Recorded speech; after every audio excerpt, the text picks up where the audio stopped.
Hello ළමයි ඔන්න කොඩ දවසකට පස්සේ මම අද ඔයාලට වීඩියෝ එකක් ගෙනාවා. මට වීඩියෝ කරගන්න අමතක වුණා නෑ බැරි වුණා හේතු දෙකක් හින්දා.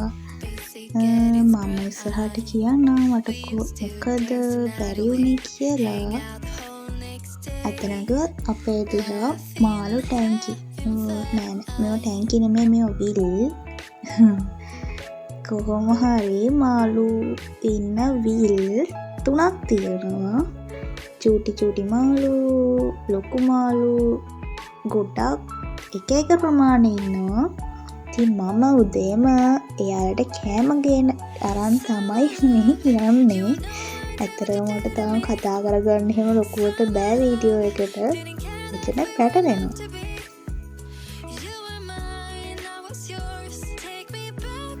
ඔයාලා බලන ඉතින් මේ පැරවල මත් වෙන්නේ නැද්ද කියලා. ඇත්තටම මාත් හිතන්නේ මේ කාලේ මත් වෙන්නේ නැද්ද කොහෙද. දැන් මාසයක් විතර වෙනවා. මල් නම් පිරුන්නේ නැහැ තාම. නෑ ඉස්සර පිපුණා. දැන් ළඟක් වෙන මම පිපුන්නේ නැහැ හැබැයි.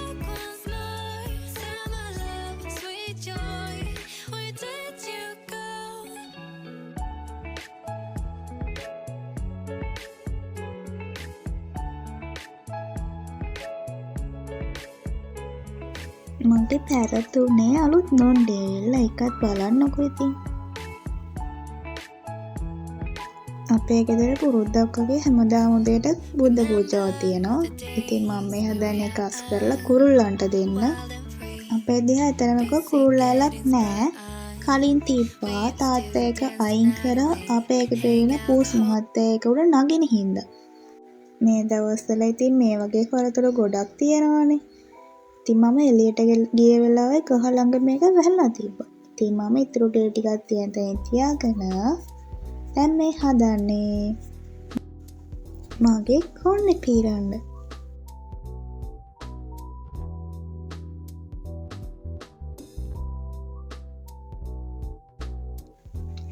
ඇත්තටම මම කොණ්ඩේ පීරන්න පාවිච්චි කරන්නේ මේ වගේ දැති ලොකු පණාවක්. ඒකෙන් පුළුවන් අපේ කොණ්ඩේ කැඩෙන ප්‍රමාණය අඩු කරගන්න. කඩේ තියෙන තෙල් වලට වඩා ඔයාට පුළුවන් නම් ගෙදරදීම හෙයා ඔයිලයක් හදාගන්න. ඇත්තටම මේකෙන් ප්‍රතිඵලයක් තියෙනවා. මොකද මම ඒ දේ කරපු නිසා. මනාවෙන් පීරන්න ඉස්සෙල්ලා ඇඟිලි වලින් අපේ කොණ්ඩේ තියෙන ගැට ටික ඉස්සෙල්ලා කඩා ගන්න ඕනේ. ඇත්තටම ඒකෙන් පුළුවන් අපේ කොණ්ඩේ කොණ්ඩේ කැඩෙන ප්‍රමාණය අඩු කරගන්න. කොහොම වුණත් ඉස්සෙල්ලා පීරන්න පටන් ගන්න ඕනේ කොණ්ඩේ අගිස්සේ ඉඳන් මෙන්න මේ විදිහට හිමීට.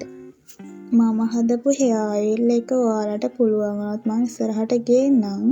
ඊට පස්සේ මේ වගේ ක්ලිප් එකක් අරන් පහසු විදිහට අපේ කොණ්ඩේ බැඳ ගන්නවා. මේ වෙලාවේ ඇත්තටම අපේ පැත්න හොඳට වහිනවා. එළිය හොඳට වහිනවා ඉතින්. මං මුලදී කිව්වනේ මට වීඩියෝස් දාගන්න බැරි වුණා කියලා. ඇත්තටම ඒකට හේතු දෙකක් තිබ්බා. පළවෙනි හේතුව තමයි මට මේ දවස්වල යුනිවර්සිටි එකේ එක්සෑම්.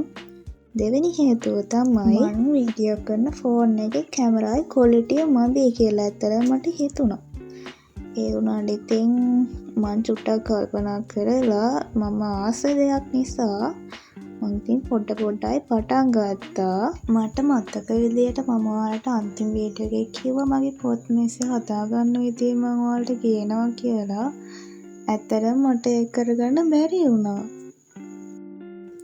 කොච්චර ප්‍රශ්න ජීවිතේට ආවත් ඒ දේවල් බාධාවක් විදියට ගන්නේ නැතුව ඉස්සරහට දිගටම කරගෙන යන්න අපිට තව කෙනෙක්ගේ වචනකින් හරි උදව්වක් ඇත්තටම ඕනේ.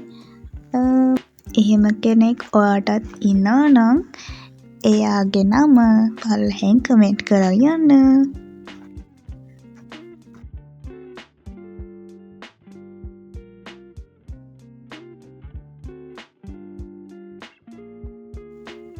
එක දිගට එක පුටුවේ ඉඳන් පාඩම් කරන්න බැරි ලෙඩක් මට වගේම ඔයාටත් ඇති කියලා ඇත්තටම මං හිතනවා. එක්සෑම් හෙටයි කියලා පාඩම් කරන්න පටන් ගන්න මං වගේ තවත් අය ඉන්නවා. එහෙම අය ඉන්නවා නම් පල්ලෙහෙන් කමෙන්ට් එකක් දාගෙන යන්න.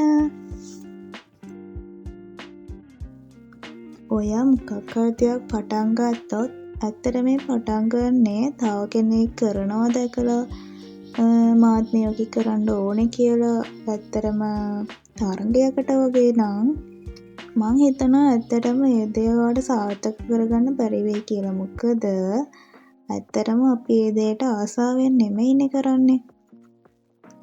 එහෙම වුණාම ඇත්තටම අපි ඒ දේෙන් බලාපොරොත්තු වෙන ප්‍රතිඵලය අපිට ලබා ගන්න බැරි වෙනවා.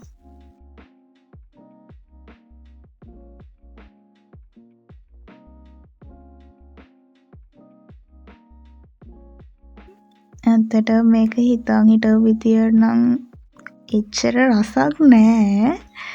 කමක් නෑ. ඉතින් මං අන්තිමට කොහොමවත් කෑවා. ඉස්සරහට මට දිගටම වීඩියෝස් කරගන්න පුළුවන් වෙයි කියලා මම හිතනවා. ඒ වගේම අද වීඩියෝ එක බලන් හිටියටයි අහන් හිටියටයි ඔයාට ගොඩාක් ස්තුතියි. එහෙනම් අදට ගිහිල්ලා එන්න. මගේ යාළුවෝ හැමෝම සතුටින් පරිස්සමින් ඉන්න.